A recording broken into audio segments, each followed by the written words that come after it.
mbala musiza wakoma jibulunzi mugambo otieno weyagala nnyo si nnyo sisa kugamba nti sina muntu gwe ngenda kukuba bifaananyize ndi ku live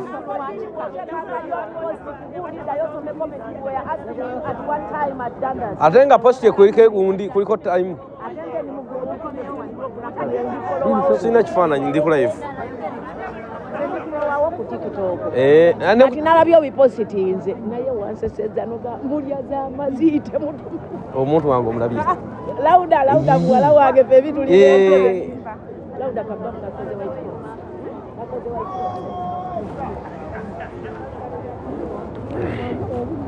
omukitiibwa salamu aleikum notuwa ogamba otya weyagala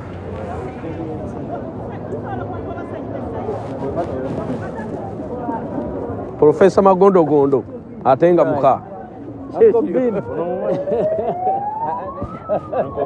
Salamu aleikum sajawe mubende wankoze bibindi agambo kyagu abaana beebya wano ekisododo kitambula nze siringizanga nakuwa ngenda kutwala gye bali ngenda kutwala Mije baliko. Ndikiria. Amina. Hello. People power.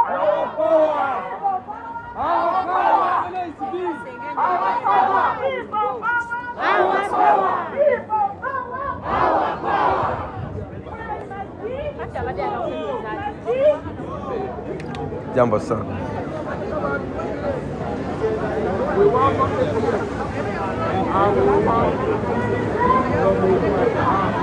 Tunatandika tapinga square niyo tuli Canada tulatuseda ku dance square sajja wakabaka nga tobwe kulekawo ojimpa njatekayo ebiveera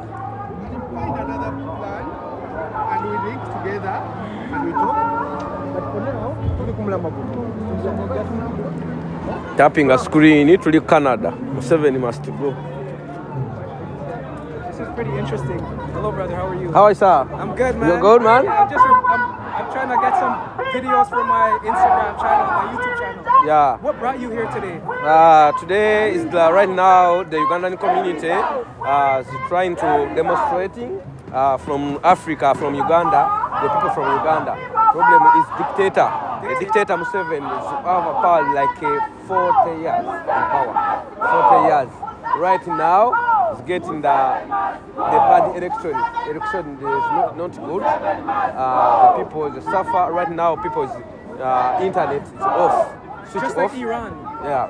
Internet is off. Internet is off. The army and police starting to kill the people. Right now, it's like 40 people is died one day. Right now, today. So people right now is trying to show the world what's going on in Africa. Yeah.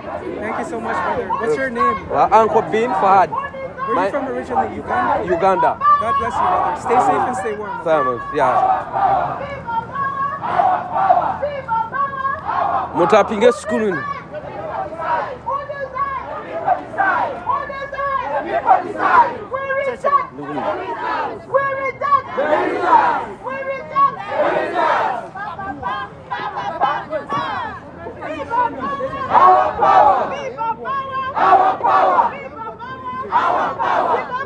Omuzinda nga tegwogera ogwo. Omuzinda ogwo tegwogera ogwo. Guno. Tewali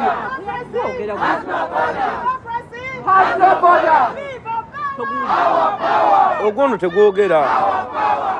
Omuzinda ogwo tegwogera. Yogera kogo tulaye. Yogera kogo. What are we demanding for? Our victory! What are we demanding for? Our victory! What are we demanding for?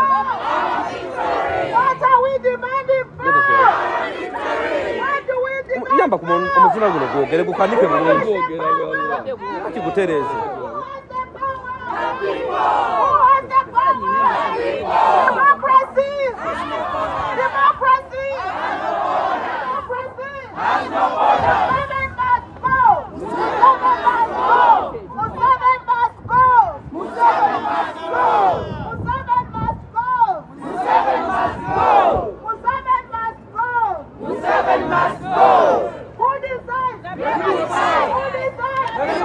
Tapping a screen it to Canada.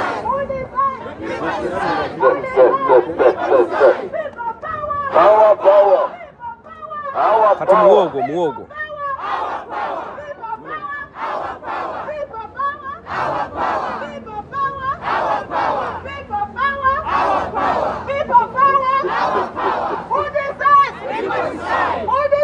The people decide. People decide. People decide. The people decide. The people decide. Musaga must go. Musaga must go. Musaga must go. Musaga must go. Democracy. Has no border. Has no border. Has no border. Has no border. Has no border. People decide. People say. People say. People say. Our power. Our power. Musaga must go. Musaga must go. Tapping a screen, sharing a video to Canada. Musaga must go. Justice denied. Justice delayed. Justice denied. Justice delayed. Justice delayed. Justice denied. Justice denied. Oli mu government genda. Yakafumba oyi. The result. We reject. The result. The result. The result. The result. People decide. The people decide. The people decide. The people decide. The people decide. Our power. Our power. Our power. Justice denied. Justice denied. Has no border. Stand for border. Musaga must go. Musaga must go. Musaga must go. We reject. We reject. The result. We reject. The result. We reject. The result. We reject. The result. We reject. The result. People power. Our power. People power. Tugatambula. People power. Our power. People power. Our power. Who has the power? People have the power. Who has the power? People have the power. Who has the power? Tapping a screen. Ngate mumpa birabo sibiraba. Yeah, I know. Our power. People power. Our power. Musaga must go. Musaga must go. Musaga must go. Musaga must go. Musaga must go. Musaga must go. Musaga must go. Musaga must go. Justice delayed. Justice denied. Justice delayed. Is justice denied. Justice delayed. Is justice denied.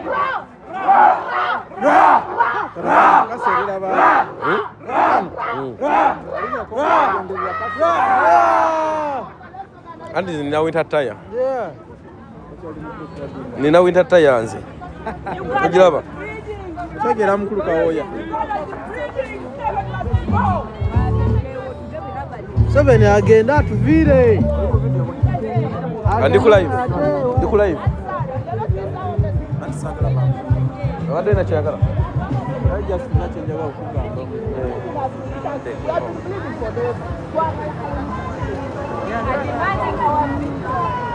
Uganda is bleeding. Hello.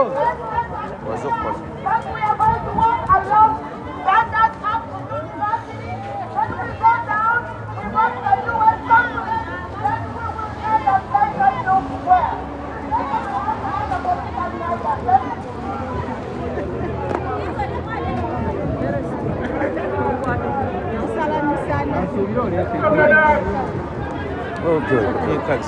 Obamuko. Obamuko. Nsanyusa okukula bamuko. Gwegwe mpe enkoko.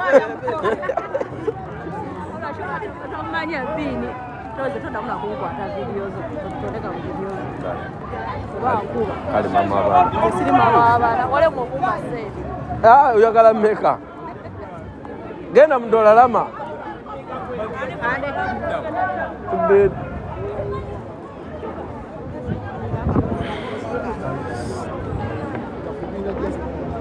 Omuyimbi w'eggwanga gwe tuyina uno Orlando gwe twasigaza. Tali mu federation, tayimba kulaale.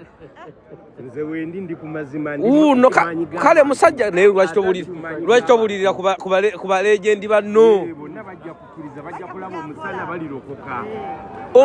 Balegenti twali tubasuubira nti mulina okubanga muli bakkufu nga mulina omululu. Okumanya nti omumwa teguli kudda bajja kulya balidde nga balina emyaka 12 balidde nga balina emyaka 2 bajja kulya nga 3 wana bajja kusigala nga beetaaga paka ku 50 floor nate bajja kusigala nga bana. Abayimbi abali ku diaspora naddala abaserebu na si bayimbi bokka ne bapresenta nga bwe batuuka kuno ne basirika ng'ate ekyabadusa mu ggwanga era bambe kuba teri mbweva wali nnyama obagamba ki?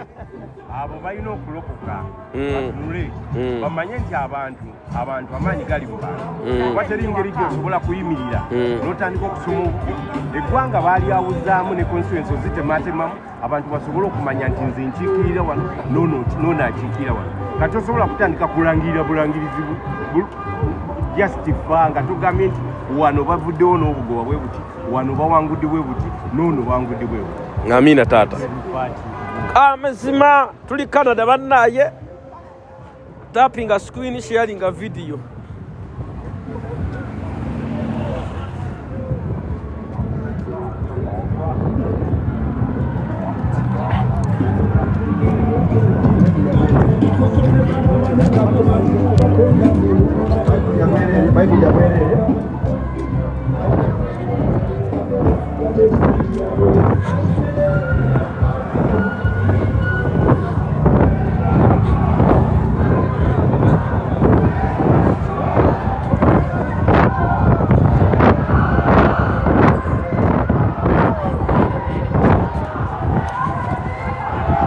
Tapping a screen.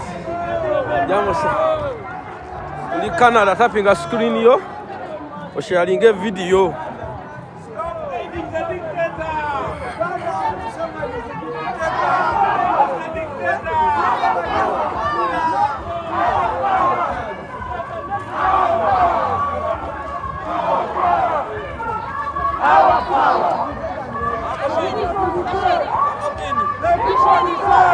Jambo sa. Ampito katon. The people decides. The people decides. The people decides. Obugwa buno bujja kusula. Obugwa bwe ngato bujja kusula. Who decides? Who decides? Who decides? Everybody decides. Who decides? Everybody decides. People power. Power, power. People power. Power, power. People power. Power, power. We reject. We reject. We reject. We reject. We reject. Sawa simu zako kugondia. Unompa sente. Unompa sente. Chuka. Ngato chuka funa kabungu. Kasimu. Ngato chuka funa ka cotton.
Toko na kumuntu yena ngaga kujja.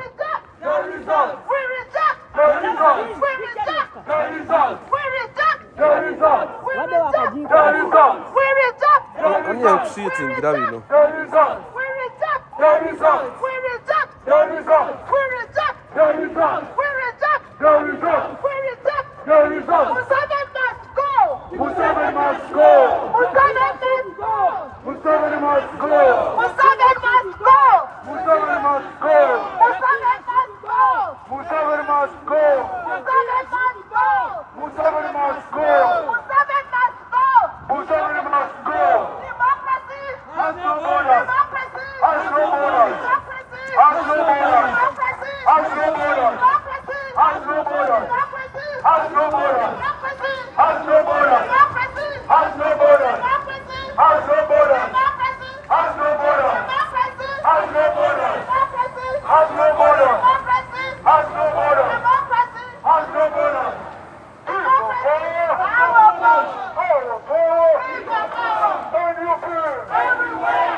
Tapping a screen sharing a video. Together. Tudawa.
Tapping a screen sharing, ngate mupabi bravo.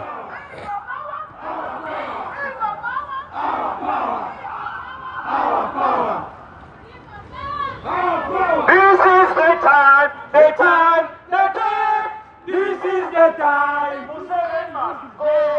This is the time, the time, the time. This is the time. Musaga must go. The time, the time.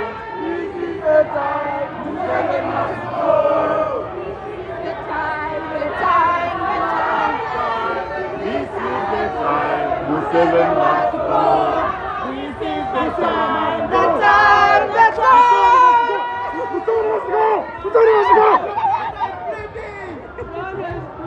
Uganda is bleeding. Musaga must go. Musaga must go. Musaga must go. Musaga must go.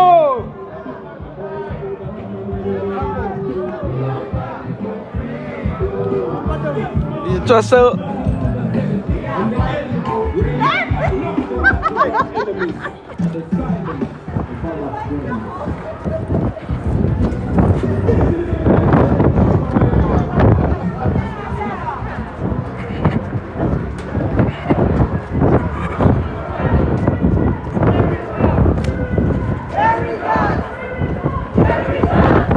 tapping a screen, I just sharing a video.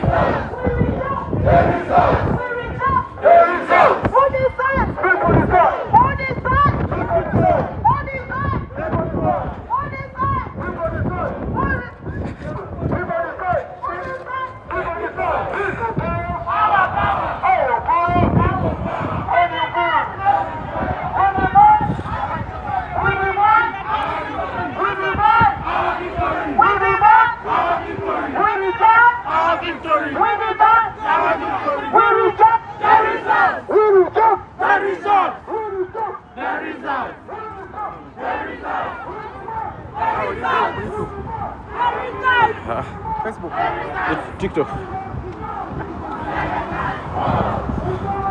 Ani ngamba agere ku TikTok yange ya Emsanko Bini agire a screen recording agite ku YouTube. Mumpe. Kaka. Tana kwa. Ngalo tozubulira.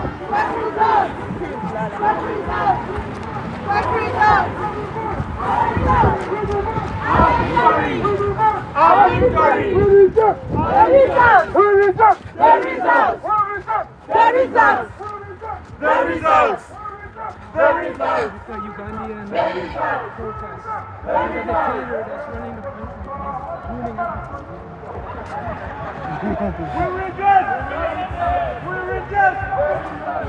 Tuli mumpeo naye tapping a screen, sharing a video.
Na kaka.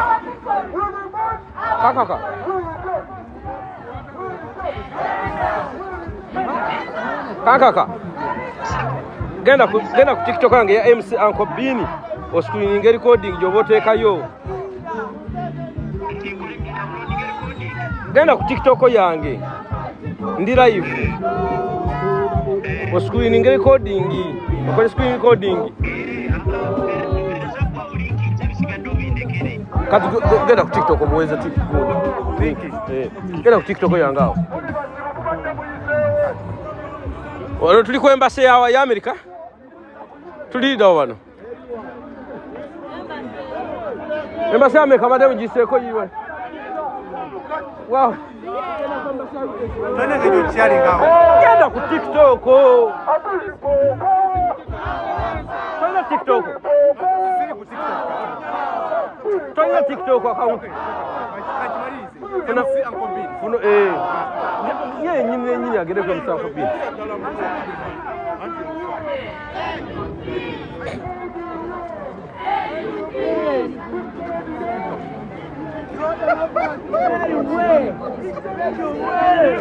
Banang.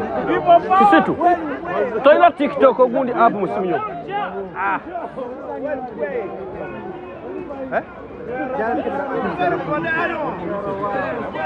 Yaje kusindikire kati.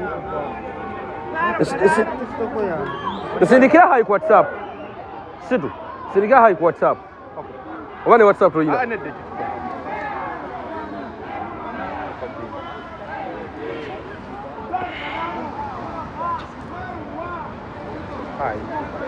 Tujana ku embassy ya America.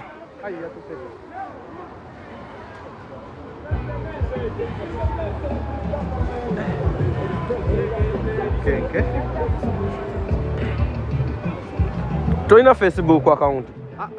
Mbina esimu yange yetaga oba ku uploadinga byonna.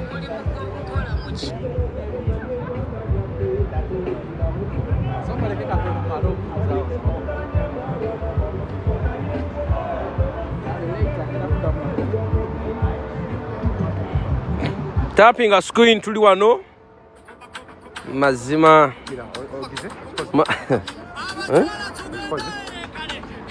Kanda be wano.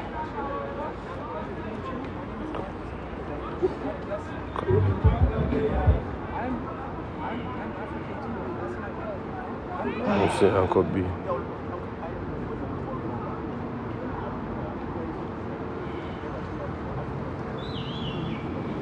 Kasigira bo. Undi yange nayo no yatabukamo ko katono. Nze ntuka ali okunonya.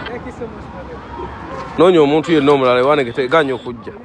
Kubaka jukira ndi live mbasira bwe kusharingira. Ghana, yeah, Ghana. You are from Ghana? Yeah, originally. Originally, Okuba. Pardon? I don't know. Okuba, Okuba, okay. Okuba, that's Ghanaian. Welcome. I don't have that. Okay, that's good. Something is Funo.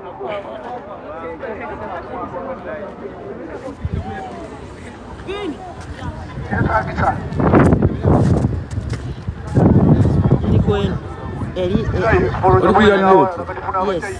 Ati mpitani wa. Kata toita bachi. Ati kulika wali kutana. Awa 256. I love man. Toina kyobetaza kubayita abo. Omwana ali setting anga ya meeting. Anti oyitira ka abantu bangi kati abalina okudda mu setting ogijjako.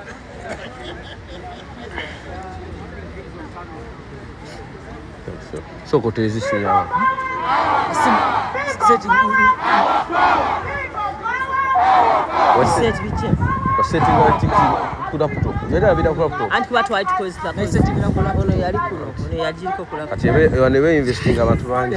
Kati bani natula. Kadi wantu ina onjaji kola ko wadde. Pozo kyusogende ku ya mulongo nakade yi. Mulongo desfa made saa gikosa. Ata agambe nine ndala agambe sobola genda live smile. Ina soka side. Ne yebadde ki? Enara yagalanga eyo nga screening ngasi. Anti kati tesobola kati olina kudda ku numera kano. Guma nako. Go wakute yoyo. Kalimya n'omutwe.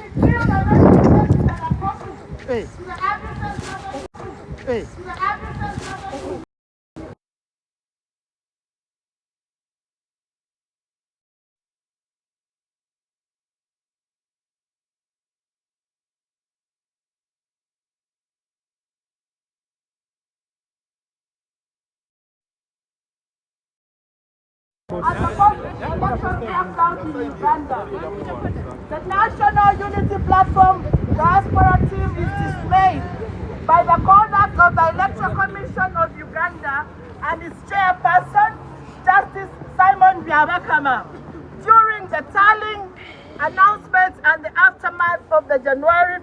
elections.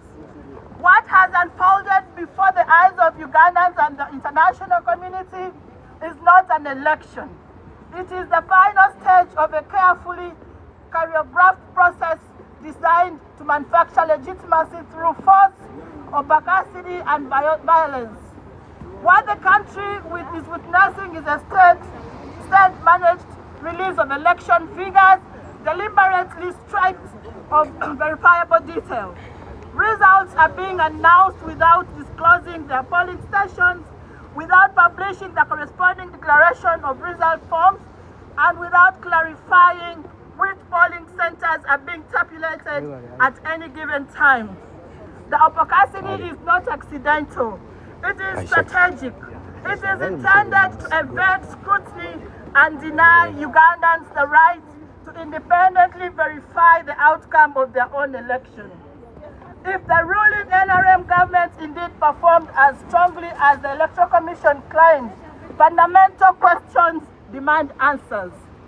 Why were security forces violently confiscating DR forms from accredited party and independent polling agents?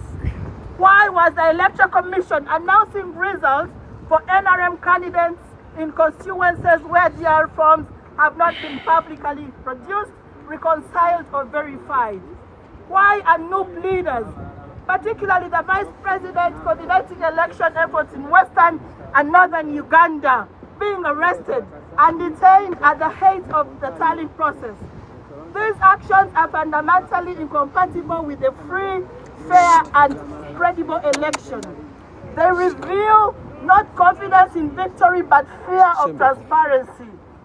The sham nature of this election was laid bare in the January election, when Uganda security forces opened fire on unarmed civilians demonstrating in Kampala, killing at least 19 people in broad daylight. These were not isolated incidents or accidents. They were deliberate, lethal acts of state violence carried out to silence public dissent and terrorize citizens into submission. At the same time, police and military units raided the residence of the presidential candidate Robert Ssetamu Kyaguranyi, the leading opposition candidate, placing him under siege and effectively restricting his movement.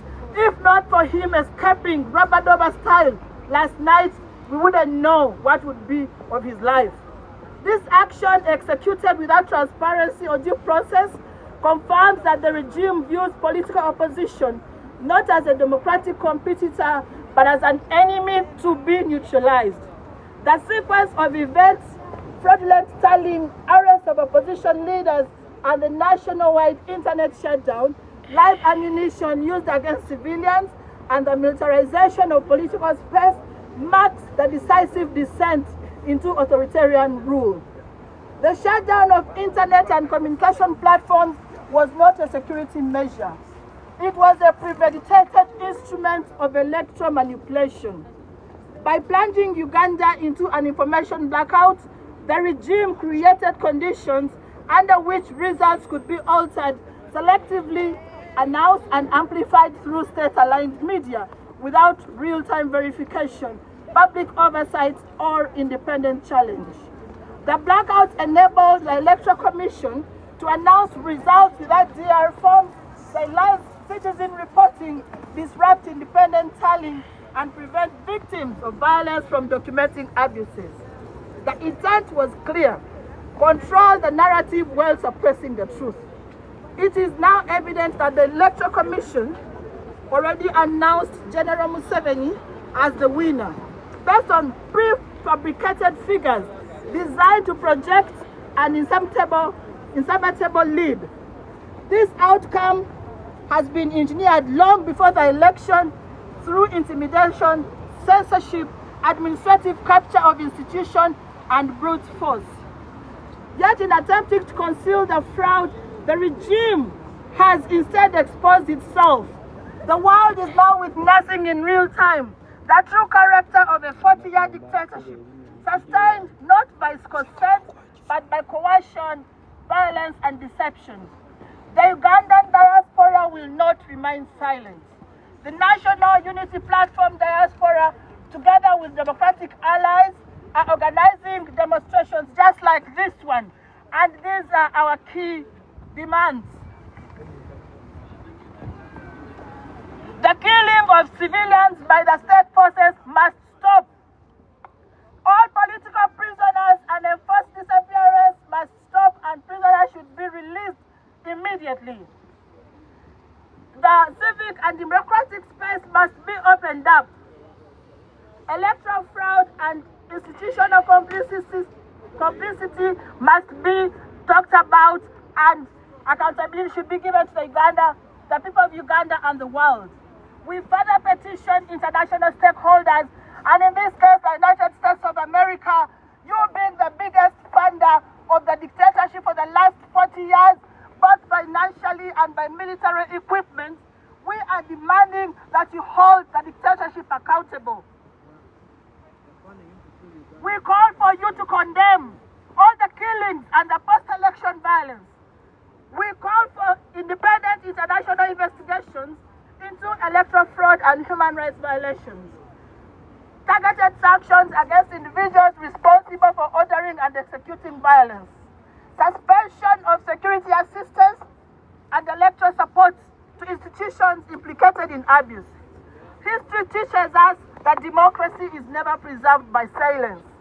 It is defended by courage, documentation, resistance, and international solidarity. We therefore call upon all Ugandans, the entire world, the global citizenry, to stand up and defend democracy, because democracy has no borders. The struggle for freedom does not end with the announcement of fraudulent results. It continues wherever Ugandan citizens and the world refuse to accept that the theft of their sovereignty is at stake right now. Uganda belongs to its people, not to violence, not to deception, and not to manufactured legitimacy. As Ugandans, we continue to call on to the American government to cut the aid and not to recognize the president that has been announced. The results are fake, and as Ugandans, we say we are rejecting the results. We are rejecting the results. We are rejecting the results. We are rejecting the results. Who has the power? People have the power. Who has the power? People have the power. Who decides? People decide. Who decides? People decide. Justice delayed. Justice delayed. Justice delayed. Justice denied. Democracy has no borders. Democracy has no borders. Musaga must go. Musaga must go. Musaga must go. Musaga must go. People power. Our power. People power. Our power. People power. Our power. Our power. Our power! Our power! Our power!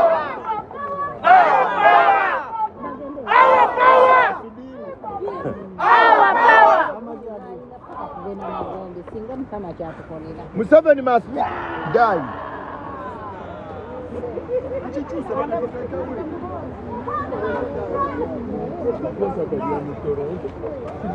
Onde? Como se diz seu?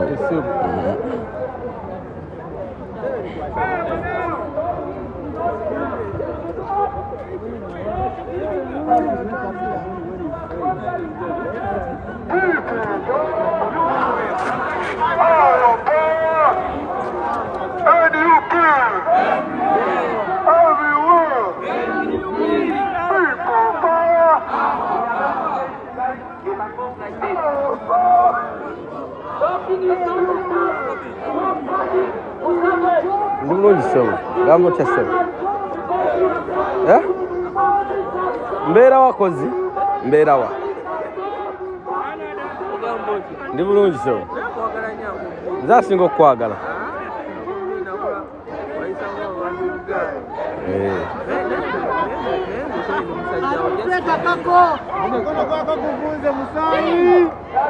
Ogamba otyo omwana tu.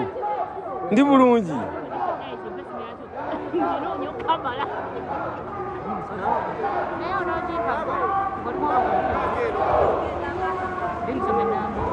Eyani? Eyani? Yeyo. Oya kijikuwe.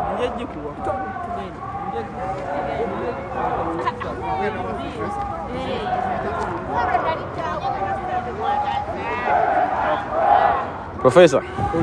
Ndi bulungi mukama wange. Gamba oti eyo. Lwaki oyambadde glove? Yambadde nina. Enfuna we yakomye.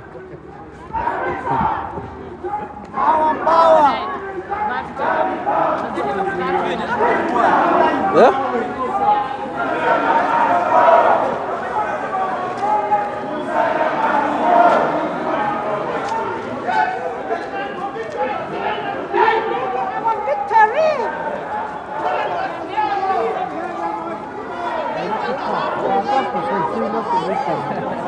Akakodyo kakufa.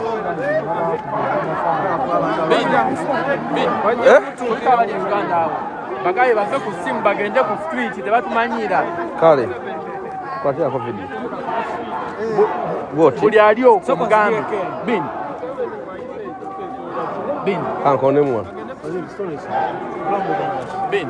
Buli ali okugamba ateke simu wansi agende ku street. Kale. Mugambe.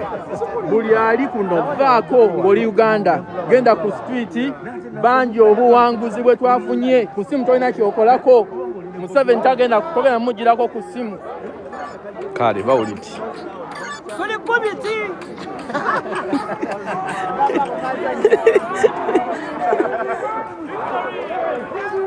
Our victory!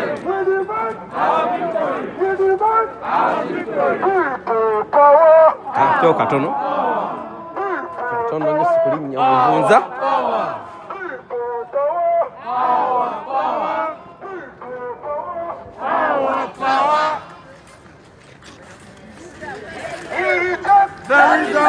Tuddawa.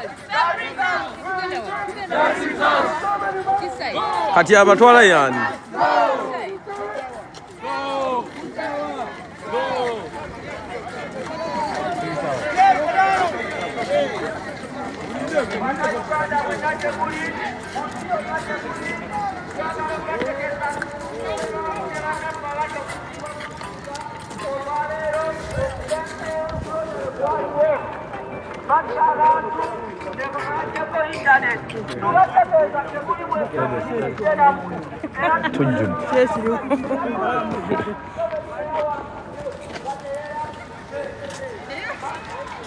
Justice denied! Justice denied! Justice denied! Wewamba, abantu yewamba. Wewamba, tujja kwenonyako. Our power! Our power! Our power! Everywhere! Everywhere! Everywhere! Our power! Our power! Museveni must go! Museveni must go! Museveni must go! Museveni must go! The result! The result! The result!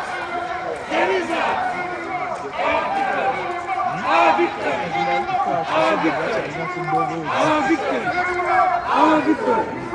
Our victory! Our victory! Museveni must go! Museveni must go!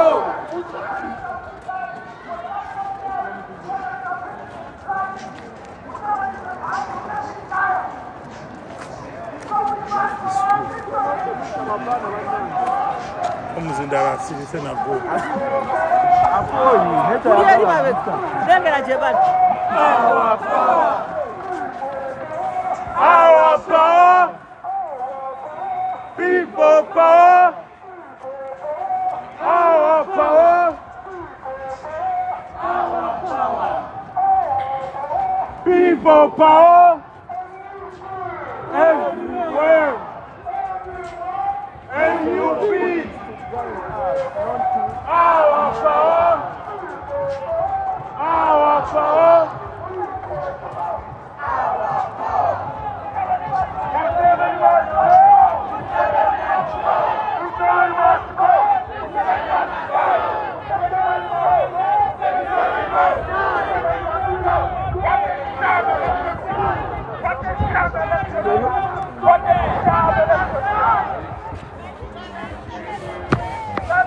toli mabega mfo kye babera.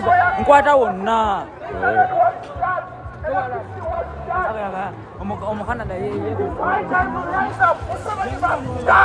Tuli Canada. US tetunnabalaba. Abe Kenya muliwa.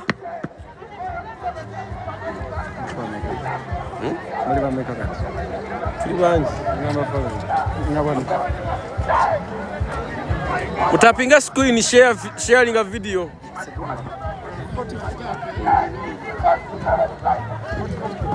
Yeah.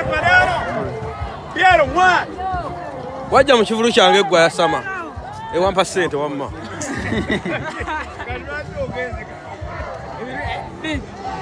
Ebitu yakulangira.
Mudeno banaye.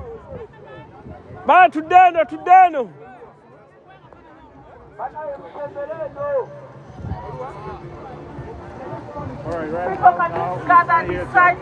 Ogira bokuba tubifaananyi.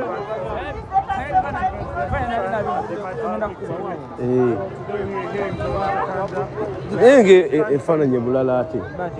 Ono screen giseka akantu. Bigiseka kagoye. Iko tusira. Zonna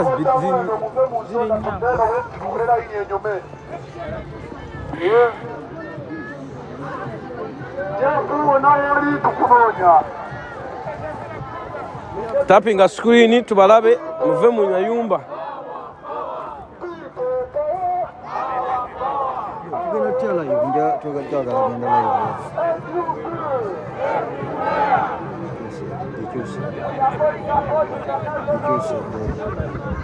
Konti papa nyumba kaka.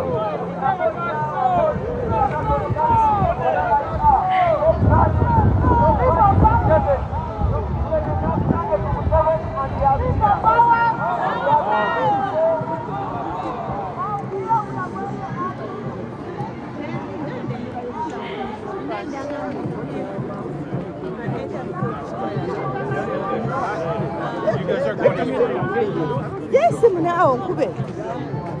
Funa kiboko. Lagundi aliwa. Nacho agenda masho. Musho aguje basaza.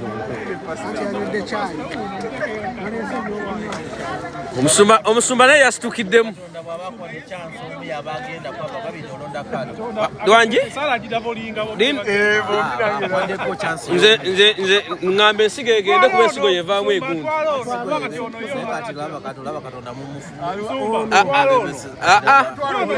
Leka nnonde. Ensigo yebeefa.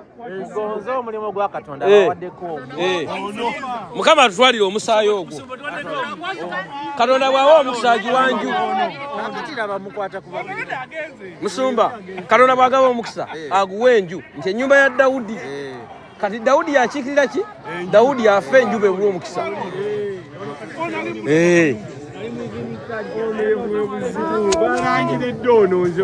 Ono Oh no. Wamate gwe wasoma. Enju Katonda mu Bible. Otanza baongo otaliwo. Ono n'emyaka yinza obutagimalako. Agenda. Ekifundi kwafata kimuwadde. Hey, yeah. Namigereko. We are fighting for freedom. Sure. Lero labise. Lero labise. Nayo kahantiro musumba. Nakiro kankitwale mu kisagulo. Musabira wa. Musumba tabalaba. Muri Canada mukwana shifu. Akaza mubuulya ye. Musabira wa. Wasiko ulye answer mwana jamba. Musumba tabalaba. Abana Uganda musabira wa Pastor Jumba tabalaba. Nzika oya. Va. Tetubala ku American tetubalaba. Lere kibuzo kize musabira wangu mukato. Amanyiyo kusenti kwa akyakala kino. Sabira wa. Omwana abeera kyo. Osabira wa. Amujja kugenda mu. Tunayo ki? Wa.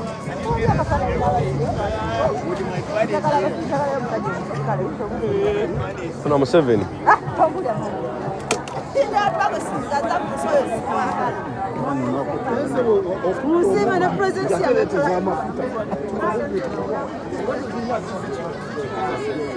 Temukutte shiftiza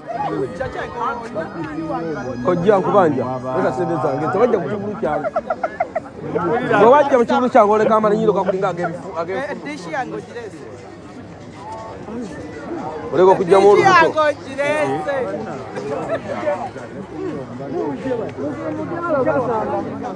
noonya nno batajja mu kivulu kyange bampe sente zange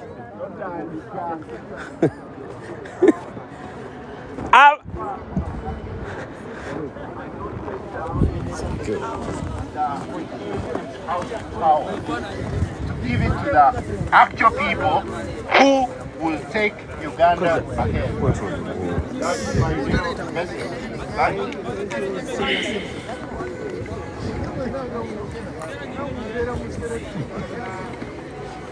People power! People power! Banange zengenda kwogera mu lusoga. koba Bakoga mulio! Julio! Bakoga mulio! Julio! Bakoga mulio! Julio! Abadde obosi mulio! Julio! tena mujooke Nenda kusooka okubeebaza okwida wano mwebale kunyola n'Abannayuganda Abaganda baife bandinaze abali e Uganda. Kyamazima akalu twakoze ki? twakawanguyire Aye omusando ono nze nzira kyemwendeza kindi okutoolako okufa. Bana muwulirize. Nikwana mumpulirize banange, and I don't want you guys to judge me. I have reasons why I'm saying this. Baba wange yayingira amagye ku myaka 17. In 1983, Baba wange bamutoola ku kyalo Idinda bamuyingiza amagye forcefully. And Museveni lied to my father that they are liberating this country. Baba wange bamuwanga emitwalo 14 omusaala. Baba wange yafa. Niwe yafa. Mwe twali tulisaba akasimo. They actually asked us to give them 10 million shillings to give us a kasimo. For my father by that time was in the army for 25 years. Okitegeera. So therefore, omusaada ono waabali kuyita abantu. Yatwaira ku internet, yatwaira ku amasanalaze, yatwaira ku mobile money. Mwibu mwena wano mumaze enaku imeka nga timwogera n'abantu baimwe. Enaku imeka. Lwaki Museveni atoola ku right y'abantu okwaccessinga abantu baimwe? Lwaki Museveni atuleka okubonaabona tuti? So ife abali wano abalina akakisa mu nsi dino tukobye ntimbe. Omusoga akoba ntimbe. Tukobye ntimbe. Ero n'essaawa bana Katonda ndibasaba abaseeka. By the way,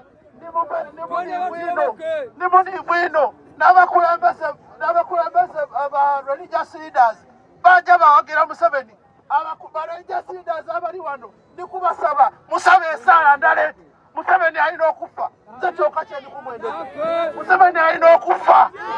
Bayibuli ekoba. Bwe bayise n'ekitala yena baidamu itanachi Museveni yakoze ise mundu okuita abantu baife yena haina kufa so bana mutawamu mani ate banange digufe mbwinu toka bitolekera kuitaita Uganda yena netukemako muleke kubeyo bunaovunaanyizibwa obw'okutola ku Museveni baife tena right so nibasaba tujja maiso baba wange nakulira Eastern Region mobilization Honorable Karuya dodo ya kunokusaya mitinga muzeyi wange yena babaire baligezaku aye abasoga twakoba nti kuba Kyaguranyi yatulaga robadoba style Kyaguranyi yakola ki yatulaga robadoba style era gye yakoze isa okumuka mu mikono gy'abasaana abayenza okumutuusaako obulabe so olw'ensonga eyo banange mutawamu maani tusigale nga tutaawa embeera. This is not the only demonstration we are going to have. We are going to have other demonstrations. We know the government of America is funding Uganda.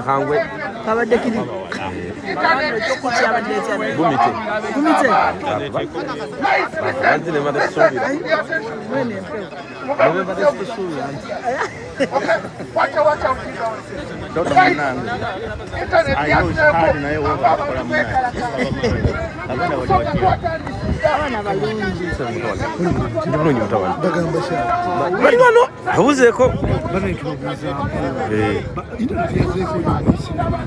yazeko abamu bagirina betwawaddeko banange tusobola okukola Museveni sikumugirayo mundu kugenda ku kkubo ebyo bebagamba Museveni ugende ku mundu tetujja kusobola kasajja nze kyo nkibagamba nnyo East Africa mulabe entale ezibaddewo zonna bbiri twetutereza Rwanda twetuukwe Congo akasajja kalina amaanyi ekituufu Uganda tulina amaanyi naye amagye bannaffe baganda baffe tubeere ku kkubo tulina okukola is unity Uganda bave mu bya tribe tumanye nti tuli bana Uganda ekintu kyokka Bobi kyasinze okukola is united tonjogeza luzibu lw'abantu okwegatta ne Ssaabasajja agawa okwegatta g'emaanyi owuliriza ab'emukono beekalakasiza ab'eruwero mu lukoleze ab'eggulu mu lukoleze ne saa zino Nabingo bali mu kwekala badde beekalakasa ekyo kyokka ebuyi kwe bakatta 14 kyekisobola okujja dikiteeta mu ntebe naffe akaana ako kakwateko tekabulira muzira waliwo ali okwagamba nti mumala budde kino kyetukola kikuba mu 7 kimwe gye mutasobola kutegeera kino kyetukola eno gye batendekera abadiso aba iso kino kyetukola kino zino ensi buli weziraba abantu bwe bati tukwata atensoni yaabwe ne bagamba ono lwaki bano bali ku kino kati meseje yegamba eti eri abantu meseje yange egamba musituke buli kitundu nga bwe mubadde mugenda kulaale musituke mugende mubanja abadde mugenda kulaale muliwa babadde babasomba busombi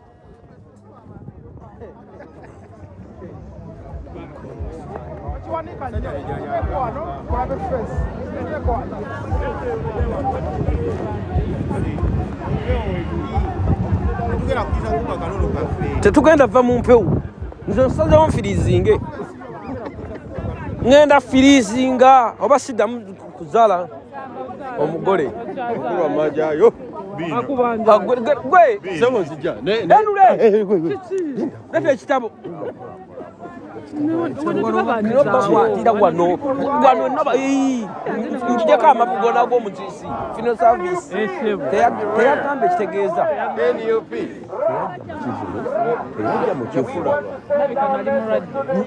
todifendinga bintu bitali mulaba ettama lyabalwadde ono mugole naye avuddeyo mu mpewo ne kadaali we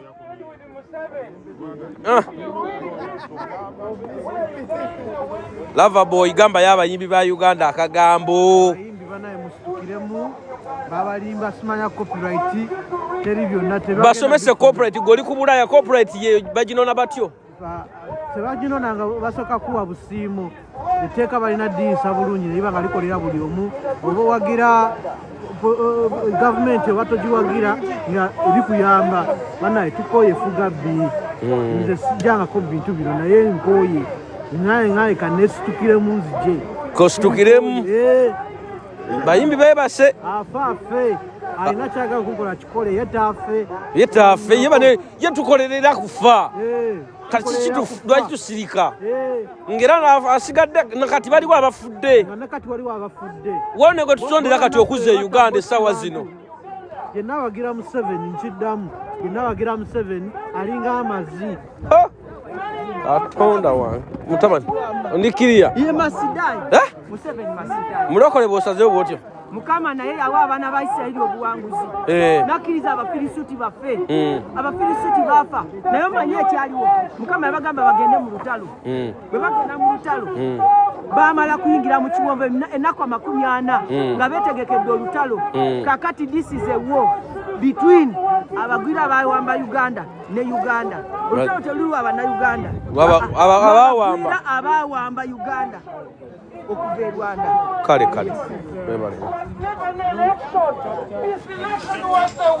amanyi oluzungu bulijjo ono. We want to tell you Uganda can be there without Museveni. We cannot live under dictatorship for our lives. We are on these nations. We live our country not because we want. We run away for our lives, but we leave our dear ones back home. We want our land back. We want our freedom. We want Museveni out of Uganda. We want peace. We don't recognize Museveni's election. He is a murderer. He is a killer. And he is a person who is not worth to be in Uganda. I say all this for God and my country.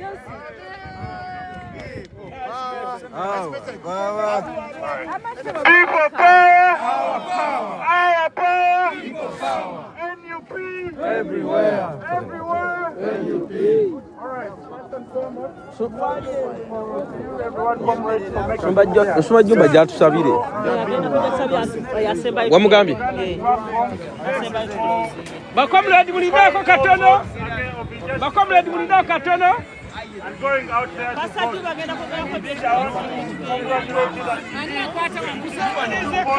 Amerika tuyise mulindako katono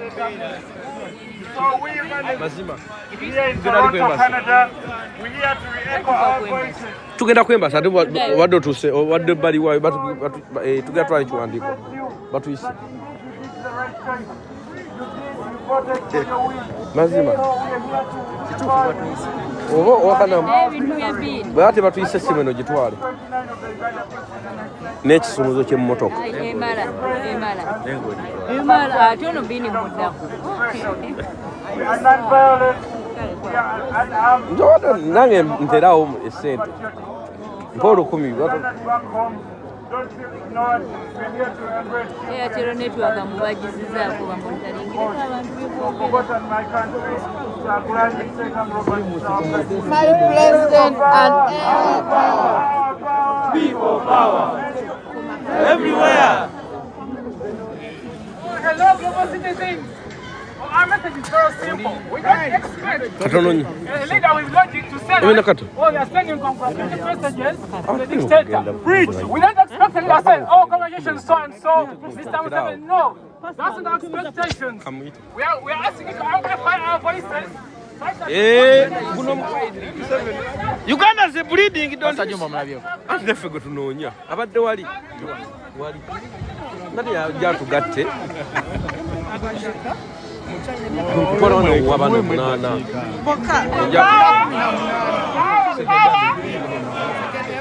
egaali ekozeeko yesu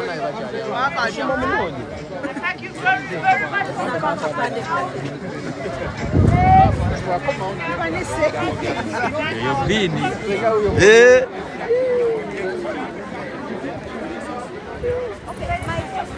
musumba aliwa ani alabire ku musumba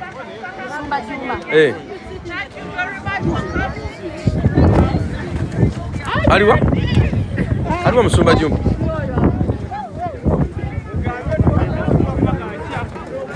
noonya musumba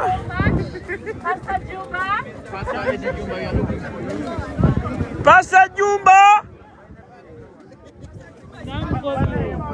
Pastor Jumba unajja unaze abadde alina abagole baagatta naye abivuddeko beesimidde wano bajoyininga n'abagattirawo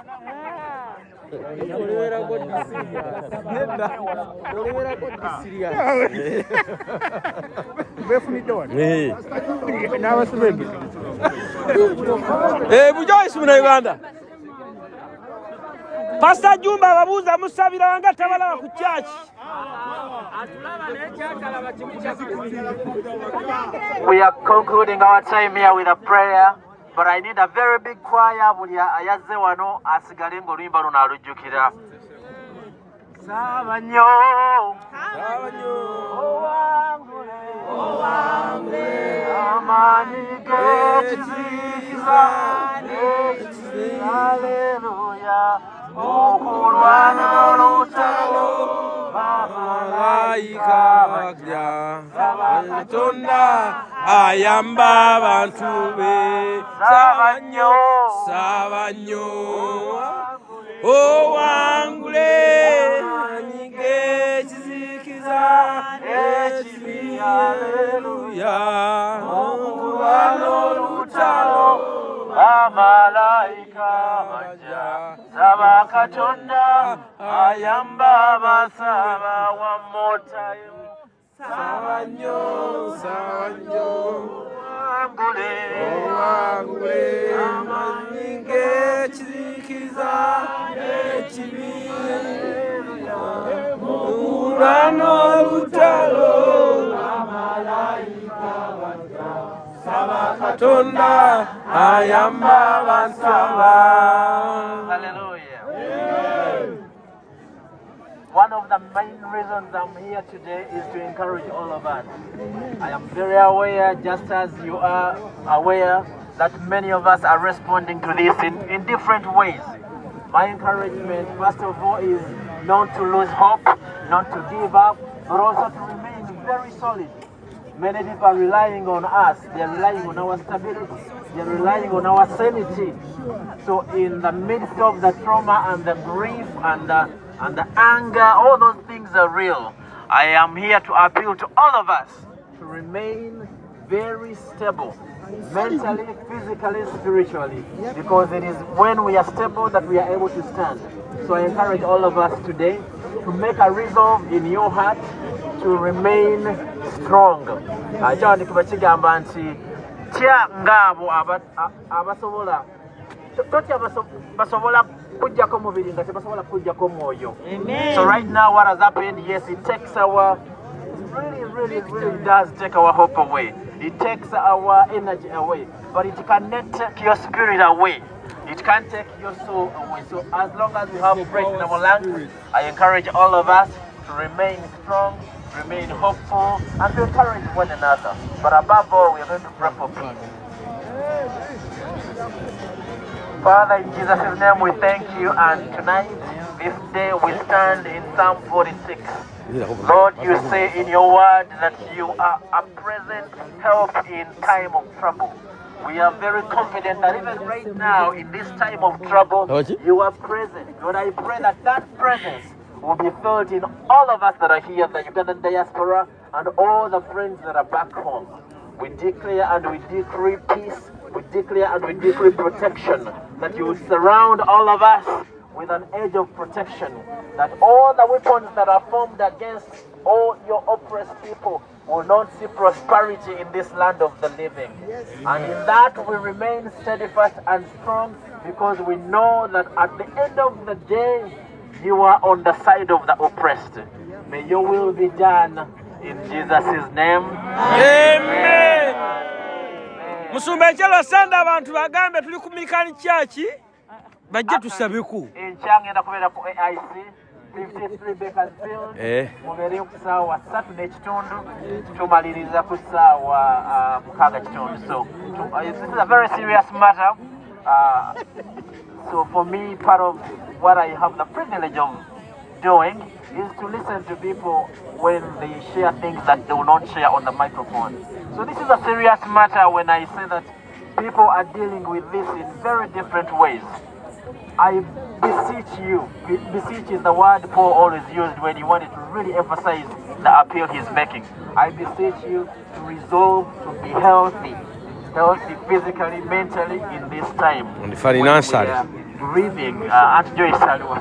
There is a government right now to Inakubanga government in Gachitalo. As much as there's some joke in that, I think there's also a lot of truth in that. Because really, Chitalo is about loss. A lot has been lost, including lives of people, including just hope, including peace. So much has been lost. So as we grieve, let us not grieve, as the Bible says, let us not grieve like those who have no hope. Tusalewo tugenda kwezzamu amaanyi Mukama abakera okusa. Okay, let's sing that one more time. Sabanyo. Sabanyo. Oh, angule.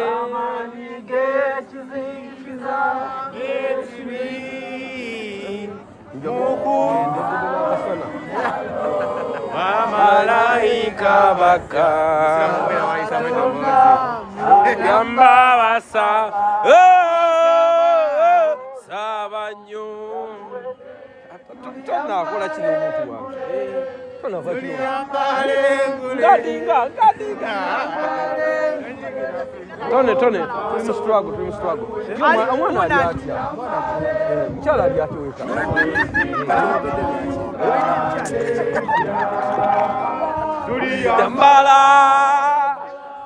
Yambala. Engulezi.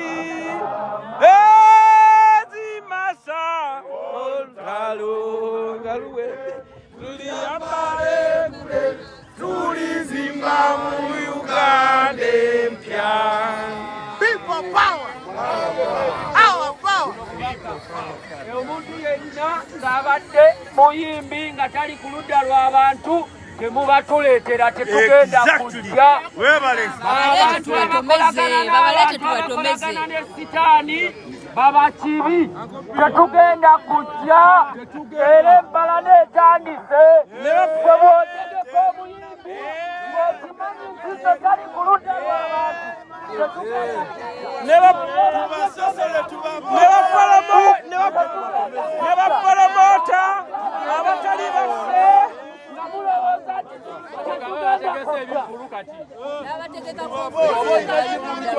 ne bapolomota abategeka nga tebaliiwo African Union we want to shame on you. African Union, we are believing that you are two dictators. African Union, who are recognizing. Can you imagine? Who is a dictator. Shame on you. Shame on African Union. Shame on African Union. African Union, shame on you.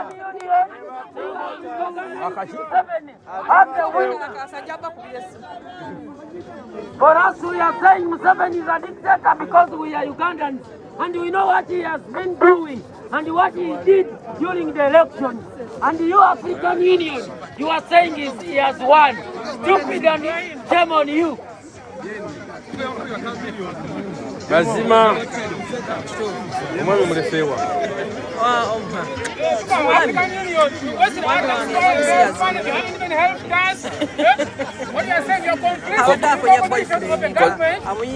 kozesa olulimi olutakumenye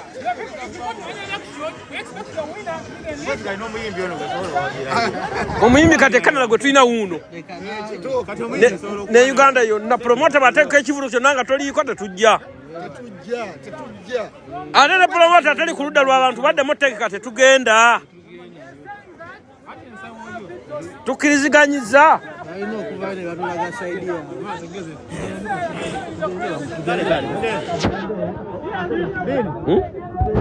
tugende